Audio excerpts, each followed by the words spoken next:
So we have brand new details about the ride vehicle that's going to be within the Guardians of the Galaxy Rollercoaster that's coming to Epcot. So let's dive into it all, up next.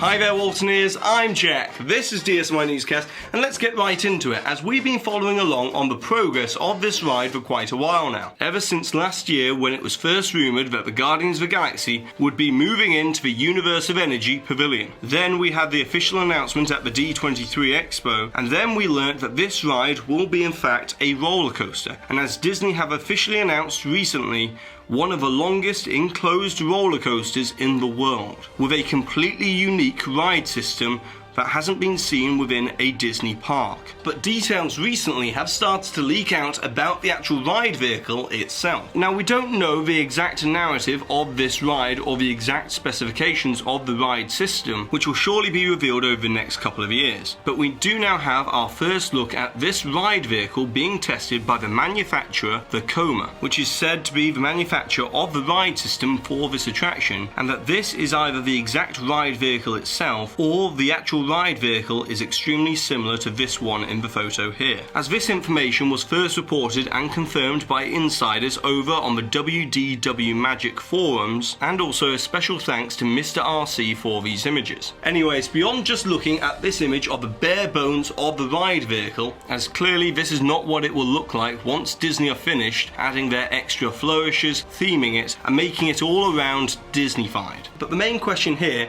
is, what secrets does this ride vehicle hold, and what can it tell us about the actual ride system itself? As we can see that this image seemingly confirms the previous rumour that the roller coaster train for this ride will be made up of 5 individual 2x2 cars that will have a capacity of 20 riders per train. But where this gets interesting is that insiders are now confirming that the vehicles will be able to rotate 360 degrees. However, this will not be a traditional spinner coaster like Primeval Whirl, where the weight, speed and gravity dictates the movement of the vehicle. But instead, in this roller coaster, Walt Disney Imagineering will have complete control over the direction, movement and rotation of the ride vehicle on the tracks. So they will be able to focus your attention on specific subjects and time the ride sequences seamlessly, which is sort of similar to Escape from Gringotts over in Universal Studios. But the difference here is that this coaster will be in continual motion after the launch into the new gravity building that is currently being constructed, and it won't stop moving until you reach the brake section. Now this doesn't mean that it won't have amazing show elements, as Crush's Coaster shows us over in Disneyland Paris that they can add exciting ride elements to a roller coaster, and Walt Disney Imagineering could easily be adopting this approach here to the fully immersive projection mapping within the new building, but that's all just speculative at the moment. Additionally, another thing that these images seemingly confirm is that the ride vehicle has been designed supposedly to make it harder for guests to see the track underneath them when they're on the actual roller coaster. But apparently the truly special stuff in terms of the ride vehicle and also the ride system will happen in between the load section from within the Universe of Energy Pavilion building to the launch tunnel into the new gravity building, where 90% of this ride will take place. But now let's shift away from Guardians of the Galaxy and move on to some Galaxy's Edge news,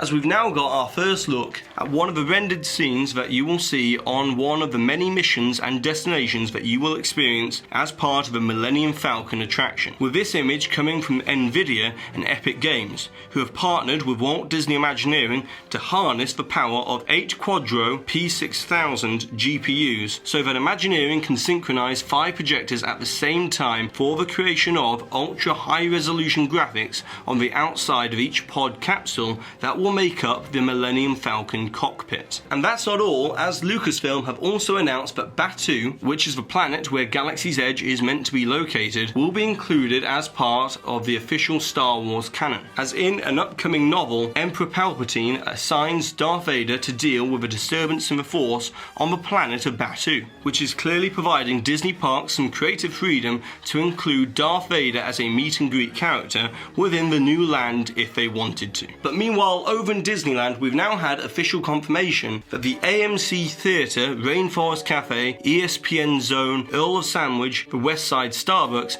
and the DVC and Walt Disney travel locations will cease operation after June 30th, with some of the establishments closing before that date. So essentially everything west of the monorail track in downtown Disney will be permanently closing to be demolished, to make way for a brand new 4th Disneyland Resort Hotel that is set to open at the resort by 2021. And we've also received the stunning new look at the new monorail station that will take guests from the Disneyland Hotel area and this brand new hotel to the Disneyland and Disney California Adventure Park. But now it's over to you, Walt and Ears, as I would like to know, what would you like to see in terms of this brand new ride system that's coming to Epcot for the Guardians of the Galaxy ride, and what in your opinion would make it unique and extra special for this roller coaster within a Disney park? And of course, don't forget to put the timestamp of where the hidden Mickey appeared somewhere within this video, along with your suggestion or your comment to be in with a chance to win a DSNY Newscast pin. And congratulations to Clint for winning with this suggestion from the previous video